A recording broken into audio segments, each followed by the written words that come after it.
平安，欢迎收听迦南之声，我是刘英叶牧师。今天5月14号在家会主，有什么好夸耀？以赛亚书37章8到38节，其中第37章的29节这样说：我早已听到你骄傲，你向我发怒，现在我要用钩子穿越你的鼻子，拿绝环套住你的嘴，你从哪条路来，就从哪条路拉你回去。我们今天的经文可以说是分成3个阶段。第一个就是面对困难，应该这样说吧，希西家面对亚述使者的挑战，就向耶和华恳求祷告说：求你侧耳而听，耶和华，求你睁眼而看，要听西拿基立的一切话，他要打发使者来辱骂永生神的。现在求你救我们脱离亚述王的手，使天下万国都知道唯有你是耶和华。哇，这个祷告词我要学起来。亲爱弟兄姐妹，这个祷告词是多么的恳切，因为当我们面对困难的时候，真的没有人可以帮助我们，唯有那愿意侧耳听我们的主，他愿意听，而且愿意来帮助我们。从下一段的经文21到35节，我们就看到我们的神回应了。他这样说：你既然求我，所以我耶和华就论亚述这样说了4点。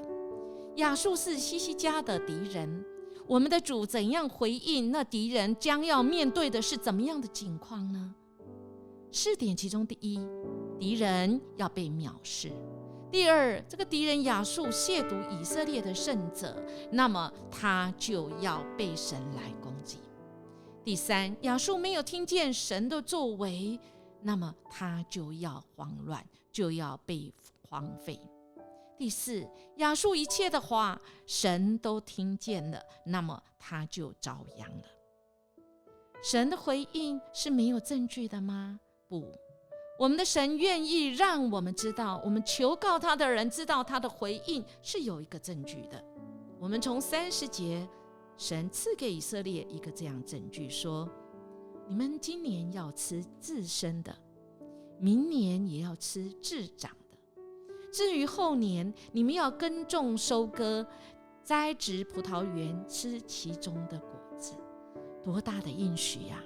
人最大的悲哀，最大的绝望，就是我努力了，结果没有结果；我工作了，我所有的付出一切的代价却是归于无有。而这位神是这样应许求告他的人说：不，你怎么样努力，你怎么样种，你就要怎么收。接下来神的应许更是大的，在36到38，耶和华的使者出去，在亚述营中杀了18万5千人。清早有人起来一看，都是死尸了。亚述王西拿基立就拔营回去，就逃了。亲爱弟兄姐妹，当我们求神，神就回应，神的话语就成就。我们祷告吗？我们何时祷告？其实我们天天可以祷告，每时刻都可以祷告，不是只有在困难的时候才祷告。当然，我们的神在困难、在逆境、在我们顺境的时候，都愿意我们向他来祷告，不只祈求，更多的是我们来赞美这一位神。而神是要给我们证据，就是他要给我们一个他与我们同在的证据，使我们在软弱的时候得以刚强。我们就多读神的话，我们就可以多得神的证据。